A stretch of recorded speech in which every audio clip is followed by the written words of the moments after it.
Welcome to our channel. Today we how to subscribe with State Farm for renters and home insurance, detailed guide step by step clearly. Begin by visiting the official State Farm website. Look for the Get a Quote button prominently displayed on the homepage. Click on that button to initiate the process. Select the type of insurance you are interested in, either renters or homeowners insurance. Provide your zip code when prompted, as this helps tailor the options available to you. Next, you will be asked for your personal details, including your name, address, and date of birth. Fill out the required fields accurately to ensure a smooth application process.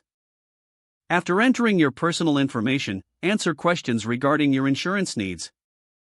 This may include inquiries about the size of your home or apartment and any valuable items you want to insure. Once you complete this section, click on the Continue button. You will then be presented with various policy options and coverage limits. Review the details carefully to understand what each option entails. Select the coverage that best fits your needs and budget. Proceed to the next step by clicking on the Get Quote button. At this point, you may be prompted to create an account or log in if you already have one. Follow the on-screen instructions to set up your account or sign in. After logging in, you will see your personalized quote. Take time to review the specifics of your insurance policy.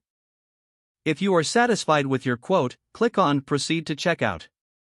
Here, you will be required to provide billing information. Input your payment details to finalize your subscriptions. Review all the information you have provided to ensure accuracy. Once everything looks correct, confirm your purchase to activate your policy. You will receive a confirmation email with all the relevant details of your new insurance policy. Make sure to keep this email for your records. That's it. If the page does not load, refresh the browser or try again in a private or incognito window. Make sure you are using the correct email address, then retype it carefully to avoid small typos. If your password is not accepted, use the reset option and create a new strong password you can remember. Don't forget to like this video and subscribe to our channel for more step-by-step tech guides.